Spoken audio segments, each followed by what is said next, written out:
was like Elvis was coming to the building. Really, that's what it was. You know, the native son. It was the guy who did it before. It was the conquering hero. It was the return of the good times. I felt like the Pope was here, right? It really did. There was just a welcoming of a wall of people. It was all over the news. It was all over everything. It was like Rutgers, Rutgers this, Rutgers that, Rutgers this. The mastermind behind what was built is back. It was about time, you know what I'm saying? Like, what you doing, coach? Get your behind back here. It's a testament to who he is, the passion that this fan base has, the people that he's impacted in their lives.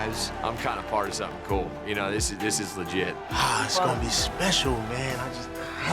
I tell you what, it's going to be an exciting ride. Everything feel right now. Like, for a lot of years, it felt wrong. It's just such a great story of a team that's come from the ground and built themselves up. Not only in one football game, he's changed the culture for a college, a university, and a state. Rutgers University will host a press conference to welcome the return of former and new head coach. One of the greatest football coaches that we've ever had.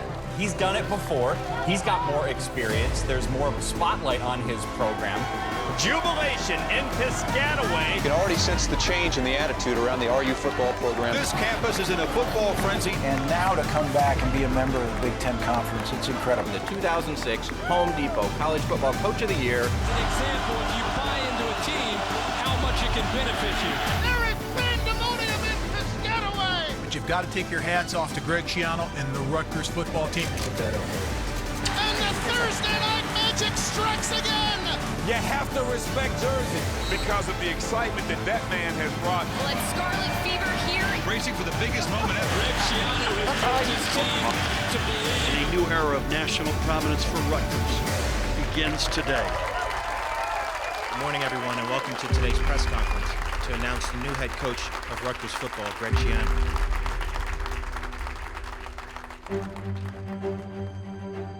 It's been very difficult watching the program over the last 7-8 years. As former player, we got tired of losing, going to games, and it's over by halftime. Whether you're a great fan, a player, the first dream you have is, wow, would Coach Schiano ever come back? Can we ever get him back? When you consider the situation that Rutgers is in, it was perfect for Greg, and it was perfect for Rutgers, more importantly. They needed somebody that was part of the fabric of this place, that understood all the intricacies of New Jersey, of Rutgers, and how to get it done. Touchdown, Kenny Britt! The problem a lot of people had was that it was just so painfully obvious. You know, if he wanted the job, he's the one person who had done the job. I mean, what's the holdup? And I think when this thing dragged on and you realized it wasn't going to be a slam dunk, and then the news that came that it wasn't going to happen at all, I mean, I think people were just shocked. When you thought it might not happen, and you saw the response from the state, from the supporters. All the players are talking to each other. I'm on a ton of group chats. Everyone's super fired up and what's going to happen next. Okay, the deal fell through. Who are they going to hire now? It kind of got hot and got a little messy. I just used the platform and took to Twitter. Groundswell really doesn't begin to describe the sentiment that surrounded Greg's return. It was immediate, it was unanimous, and it was loud. It was definitely a wave of emotion when you see, it might happen, it might not happen. Really, the entire state, there wasn't a place you could go where people weren't talking about it. New Jersey and really New York City only wanted one guy to be the head coach at Rutgers, and it was the guy that had done it before and had been successful here. Here comes the Gatorade bath, and the head coach gets it. It has been a season full of milestones, and it ends with history. What was here before with the wins and the excitement and the guys going to the drafts and the bowl games and the bowl wins, can be coming back. It united everybody, former players, fans, alumni, people at the school. You finally saw everybody united for the first time in a long time. From the start, you could just tell that they were not going to stand for this. And each day writing about it was a story that was the biggest story in college football for 2 weeks. He was the perfect hire at the perfect time, and you couldn't allow that to not happen. That's how everybody in the state felt. It's the deal that almost wasn't. Negotiations between Rutgers University and Greg Schiano broke down after 3 weeks of talks. only to be revived by a group of fans and boosters. I can't remember ever an occasion where I've seen more excitement from our fans and our alumni and our supporters. And this is truly a unifying moment.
My answer is always, just look at the history of the program. In all the attempts to build a football program at Rutgers, and there have been many, in all the efforts to win football games consistently and get to bowl games, there's been one person who's made it happen. One person who succeeded to the level that people thought was possible, or maybe dreamed was impossible, I don't know. But there's been one person, and that was Greg Schiano. And the Thursday Night Magic strikes again! Rutgers knocks off number 2 USF! From those days to competing to win the Big East Championship to now being in the Big Ten, this has all come from the same person.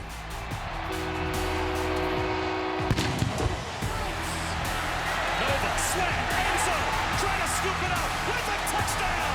It's Carew! He left, and then we won the Big East Championship, but you could definitely say that that was a team that he built. He recruited all of us, sat in all of our living rooms. I don't know if everybody realized that or not, but all of this was the work that he put in over his tenure while he was here. Earlier this afternoon, the Big Ten Council of Presidents and Chancellors voted unanimously to accept the application of the Rutgers Scarlet Knights to join the Big Ten in all sports. In the annals of Rutgers football, gaining entry into the Big Ten is now the most defining moment. I mean, this is now, you're at the top echelon. And especially at the time it happened, college football was spinning like this sort of crazy carousel, and you didn't know where or even if you were going to land at a place that you wanted to be. Rutgers being in the Big Ten wouldn't have happened probably if Coach Schiano wasn't at Rutgers during the time, right? Not only the fact that he pushed for it, but the fact that Rutgers had a super amount of success, right? He did a great job of branding Rutgers in New York City. Manhattan's highest honor, the Empire State Building glows Rutgers red. A salute. Well, I don't think there's any question that building Rutgers into a perennial contender, a perennial bowl team, is what ultimately got them into the Big Ten. What I've heard over the years from NFL players who played for Greg, and even in talking to like Bill Belichick over the years, or asking questions about his clear affinity for, you know, the Rutgers player over the years, it wasn't really the Rutgers player that he loved, it was the Schiano player. I think Coach Schiano did a great job with that program. He prepared his players very well to play professional football from a work ethic, professional standpoint, preparation, understanding how the game's being played, what's important, good fundamentals, good techniques, things like that. I think Coach Schiano did a tremendous job. So this is the 2015 Super Bowl ring with the New England Patriots that I was able to play with Deron Harmon, Logan Ryan, Devin McCourty. We came together and we represented Rutgers that year and that season. I got to play for Coach Schiano here and in Tampa. I got to play for Coach Belichick in New England. Very similar. So it's a reason why all those guys from Rutgers went on to the NFL, because the way Coach runs his program is like an NFL team. Greg had been in the NFL, and he had been at major college programs, and he knew what it took. Greg has never been afraid to demand of you your best, and to know that your best is probably more than you think you're capable of giving. Your best! Your best! Let's go! Away from home, you're out there, the guys on the team are your brothers, that's your family, and he's the head of the family. He's a great father figure. I mean, for guys who don't have fathers, you know, we look up to Coach. Everything that I do, everything that I am, and everything that I'm becoming is our family. Everything we did in this room, in this facility, was to train us to be professional athletes, but also to be professionals in regular life if the NFL wasn't for us, which is not for everybody. So Time to grow up, big guy. Let's go! Get out there, Strouder. You need it. Let's go! There's a lot of places you can go in this country that you'll get coached well. There's a lot of places you can go get a good education. But, you know, we call it man training. You call it whatever you want to call it, but are you getting them ready to be good husbands and good fathers? It's the closest thing you're gonna get to father and son. Like, I was raised by my Aunt Keisha and my Uncle DeKill, and Coach Schiano is right there. Like, he helped mold me as a man. You know, I cover the New England Patriots a lot now at the Boston Globe, and Devin McCourty and Jason McCourty are two of the leaders in that locker room, and they both would, you know, cross hot coals for Greg Schiano because of what they learned under him and how prepared he made them, not only for life in the NFL, which is proven by how long they've been in the league, but life in general. They lost their father young, you know, and they credit his teachings for becoming good men and good fathers and good husbands. I came to Rutgers as a skinny, 154-pound young boy, and I left here as a young man. And I could really say it was because of Coach Schiano and his coaching staff. They really helped develop me.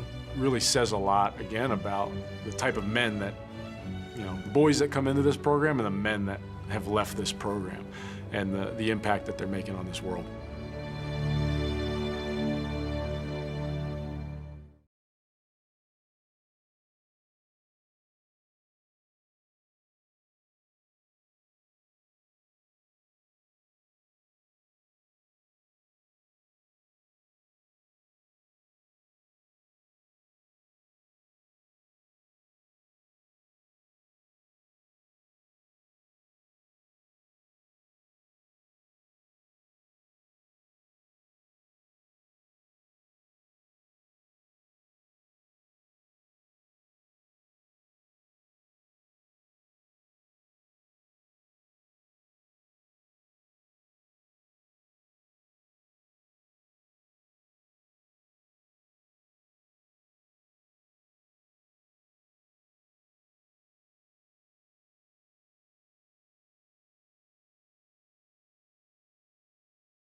Why do you guys love him so much?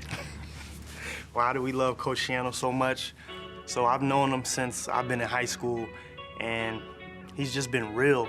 Like, when you meet other head coaches, I kind of feel like, not to say they're not genuine, but he's not selling me anything. He's being who he is. And when I look into his eyes, there's not a doubt in my mind I'm getting 1,000% real. Me and Schiano had a love-hate relationship, but it was like, it was our thing. Like, sometimes we just hashed it out. Sometimes we didn't see eye to eye, but we always had the respect for one another. We had a great relationship while I was here. I think now it's even better because I just look at different things. Like, first off, when I went through everything I went through with my family, he always checked on me. My grandmother actually passed away in 2008 before I even got here. He actually came to the funeral on Long Island. I don't know if he was allowed to do that, but he did it. My brother was a state trooper at the time, a New Jersey state trooper. He got in a really bad car accident on the job. I remember having that moment with Coach Schiano before I left. Just, you know, the reassurance that he'll always be there for me, that he'll always take care of me. So. One of the great things that I learned from him, just being able to observe him and the people he surrounded himself with, was there's more to life than just football. It was about, you know, whether it was being a husband or a father, just how he handled his family. There he is. How are you? Good. There's no question that, you know, I think my opinion of him as a man was shaped by what he did with Eric LeGrand. I think that is the single most defining thing about who Greg Schiano is. Listen, this guy's not all hearts and flowers. Ask anybody who played for him at Tampa and they might have a different story, right? I get that. But what I witnessed and wrote about many, many times over the years in that relationship with Eric LeGrand, to me, says more about Greg Schiano than anything on a football field or in a locker room could ever say. It's being a part of another family away from home, basically. Being able to trust people like I did at home, being able to trust them here, knowing that they got my back like my family has my back at home. So that's probably been the best part of my experience here so far with Rutgers. Being able to trust them, knowing that my family around here will be there for me no matter what, just like at home. Rutgers is playing Army at MetLife Stadium. And they do stop it. Eric LeGrand, 6'2", 275-pound junior from Avenel, New Jersey. And Eric was a tremendous player, and he especially was great on special teams. And he's running down to make the tackle on the returner, and he launches himself into him. Bang, like you could hear it through that stadium, and you heard the oh, and we were just like, who just made a big hit? Like, you know, people were, you know, kind of excited about the play, and then you just saw him laying there, and you knew that it wasn't good. I remember going up to him, being like, Coach, is Eric gonna be okay? And he just kind of like had his eyes down, and I said, I want to go with my parents to the hospital. And he said, you're gonna come with me. And I went in the police car with him. I just remember asking him in the car again, like, Coach, is he moving at all? And he said, Scott, I don't know. I don't think so. And I think, you know, he felt responsible because he looked at us as his own kids. You know, when you coach these kids, they're your kids. That's the thing that I don't know everybody gets. You know, it's not pro football, and where those are your kids. You're raising them. You're finishing the job for their parents, so it's tough. In the hours after that happened, and in those like first blurry, scary weeks, you know, nobody knew what was gonna happen. Nobody knew what the right thing to do was. In a story I actually wrote and pieced together years later when Greg was finally willing to talk about it, one of the things was that Eric LeGrand was just afraid to be alone. He was in a hospital room. He hadn't even thought about the long-term consequences yet. He just didn't want to be alone. His mother, Karen, is an extraordinary woman, but she literally couldn't be there every minute of every day. She had to go to the hotel and sleep and eat and change. So Rutgers stepped in, and they circulated this schedule around the football office, and people volunteered for shifts every day, you know, different hours, and they would leave here, drive up to Hackensack University Medical Center, spend an hour in the room, whatever it took, right? They would take these shifts. But Greg made it clear from day one that he had the overnight shift every night. You know, Coach Schiano would be here, do interviews, practice, coach us up, and then, you know, leave and go straight to the hospital and stay there and then be back, you know, in the morning to be at morning meetings and stuff. And then, I know it took a toll on him. And to only learn afterward what he was doing during that process, you know, finishing practice, finishing meetings, getting in a car in Piscataway and driving to Hackensack, New Jersey. It's about an hour away every night to sit bedside by his injured player, you know. And I think that sort of shaped a lot of people's opinions about him, because it was clear that, you know, in a time with college athletics when people don't, you know, players are disposable, you know, clearly, you know, that was not the case for him and for this young man who needed him. That's the separator, I believe, of all separators. Is like, this bigger than football for Schiano. It's always been bigger than football for him and anybody who he brings around him. It's not always easy to live that. It's just not. You have a lot of kids in your program, and things go sideways and things go wrong, and it's really hard. But like for me, that example anyway stands out as an absolute evidence that Greg practiced what he preached in that regard, and that he's, you know, and to this day, you know, he signed Eric to a one-day professional contract with Tampa Bay because it was his dream to be an NFL player, and they remain, you know, as close can be to this day. So Eric, You got my back, I know that. You know I always got your back. And if we don't, Miss Karen's gonna knock us both out, so I got you. Eric LeGrand continues to inspire his Rutgers teammates with an emotional lift before Saturday's Big East battle against West Virginia. I would actually put that #1 and then maybe Louisville #2. Last year, Rutgers head coach Greg Schiano told LeGrand that one day he would once again lead the Scarlet Knights onto the field.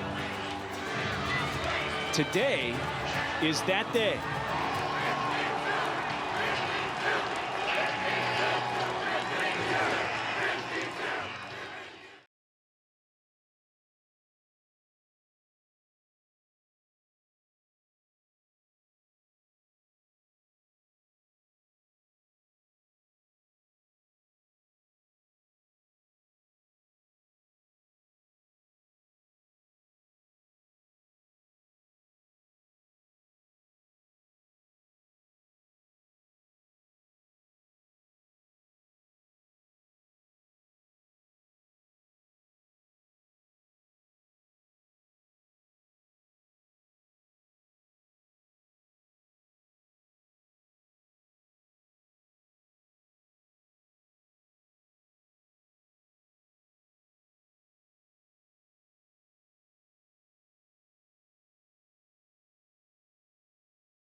Coach! Get in there, get in there. Say Rutgers football. Hey, Rutgers, let's go! All right, guys, appreciate you, man. Welcome, Coach! Yeah! It was a very intense experience because there were so many up and downs in the roller coaster. It really shows how passionate Rutgers fans are. But I feel like that's the Jersey way. You got to make it interesting. It makes it more dramatic and makes it more exciting for us. And we banded together, started campaigns to donate. One fan put in 10,000, some guy put in 52,000. I was sitting at home over Thanksgiving break. I think the news broke at 1 in the morning or something like that. I started jumping up, screaming. I think I woke up my parents. It doesn't matter who you are, if you're a young kid, an old man, everyone's feeling the same way. Welcome home, Coach. We're so happy to have you back. Coach Schiano, welcome home. Welcome back to Rutgers. We're going to chop them down. Welcome home, Coach. Keep trying. Rutgers University will host a press conference to welcome the return. Some call it a miracle on the gridiron. Former and new head coach. He's done it before. He's got more experience. There's more of a spotlight on his program. Now he's back for round 2, and I don't even know that there was another option. And to all our loyal fans, alumni, and supporters who displayed their passion throughout this process, sometimes quite colorfully. It is New Jersey, after all. Thank you. Your enthusiasm and your passion has been rewarded. It took a while to happen, but absolutely the right thing happened in the end. In some ways, it's the best case scenario because he arrived at a time when, all the fans felt like they had contributed to it. Well, it's great to be home. I have a lot of thank yous. The incredible show of support, the show of our passion. That was awesome. That's what New Jersey's about. And that's what's going to allow us to do the things we're going to do. I think you've got a guy that comes back and coach that now has seen the world from a lot of different angles in football, from being a head coach in the NFL to being a defensive coordinator for a national championship powerhouse year in and year out. And I understood when he went to the NFL, like I didn't have a problem with leaving this job for that job. To me, he had earned it. But he had mentioned national championships. In his mind, the job was not done. I've never done anything in my life, anything other than to be the very best. So when I stood up here 19 years ago and I said, Rutgers football will be national champions, I got a lot of laughs. We got to number 7. I'm not saying it's going to be overnight. We know that. It's going to take a lot of hard work, a lot of great coaches, a lot of great players. But I would never ask a player to sit in one of these seats, go down in that weight room, go out on that field, if it wasn't to be the very best. That is our goal, and it will never change. He got the band back together. Essentially was it. It was bringing back people who had success here, players who, like Taekwon Underwood, who, obviously were a big part of that first process. And I think that's part of what Rutgers lost he has lost part of his identity while he was gone. When I talk to you and I look up there and I see big Anthony Davis back there. I see Anthony. Kevin Malice and Mike Keel, and you go down the list. We have great tradition. We're going to take it. We're going to use it as a jumping off spot. We're going to get not back to where we were. Let's not say that anymore, because back to where we were wasn't enough. So no more moaning, no more groaning. Now it's up to us. It's up to me, it's up to you, and I know you want it just as bad as I do. So it's time to get shot, it's time to go. Thank you for coming out. You see Rutgers people and Schiano people back everywhere, and I just think that speaks to an understanding of what went right the first time around. People always ask me, why did I come back to coach? I was playing, I still had the opportunity to play up in Canada, and, I think the biggest reason was, the different people that were coming back around the program, that I knew the culture, that I knew the expectations, and you just started seeing it all pop up day after day, bringing back the regime, bringing back the original cast and crew that was here that made Rutgers who it was. He had such an impact on all of us across the board in many different ways of our lives that they want to be back around it now, and they want to see the impact he's going to have on the future generation. One of the things I think he said to me during the recruiting process, he's sitting in my living room, and he told me and my family, he said, your son will have me for the rest of his life. No matter what happens, no matter what he does. And that held true. It's still true to this day. I'm sure he has big, big plans. They've been slightly under wraps because of the current state of the world, but you feel it already. You just feel the difference. It feels like every day there's here, Schiano got another player, and that's kind of been the way this is going. And it's been interesting to watch, considering what else is going on in the country right now with the pandemic. But still, he's getting the kind of players that Rutgers wasn't getting, and getting them from the places he has to get them from. New Jersey, from Florida, same blueprint that worked the first time. They're working, you can tell. One, as recently as, I think, late last night, in posting a video that addresses the kind of ongoing racial unrest in the country, and I think that just speaks to a willingness to speak out, which I thought was great, and giving the players a voice. We are more than just football players. We are people with thoughts, emotions, and feelings. I know our culture says family, trust, chop, but we're not just saying it. You really are family. What he's gonna be rooted on here is love. I think he has a lot more to share than winning football games. Not that winning's not important. We all want to win. I think he's got more to add to Chapter 2. It's an incredible testament, really, to what Greg did in a decade here, and to me explains everything about why leaders here wanted to bring him back. It was a feeling of, we're back. Here we come again. Everybody felt like their long-lost friend had returned home. And from that standpoint, it was a great day in New Jersey. I want to thank all of our fans. You guys have done an unbelievable job. Your voice was heard. And now it's time to go to work. This program is not broke. This program just needs a little juice, a little life, and we need you. Make everybody in the state of New Jersey know that Rutgers football is back. Together, Rutgers will be #1. Thank you. Wow, Greg Schiano is back with passion and vigor.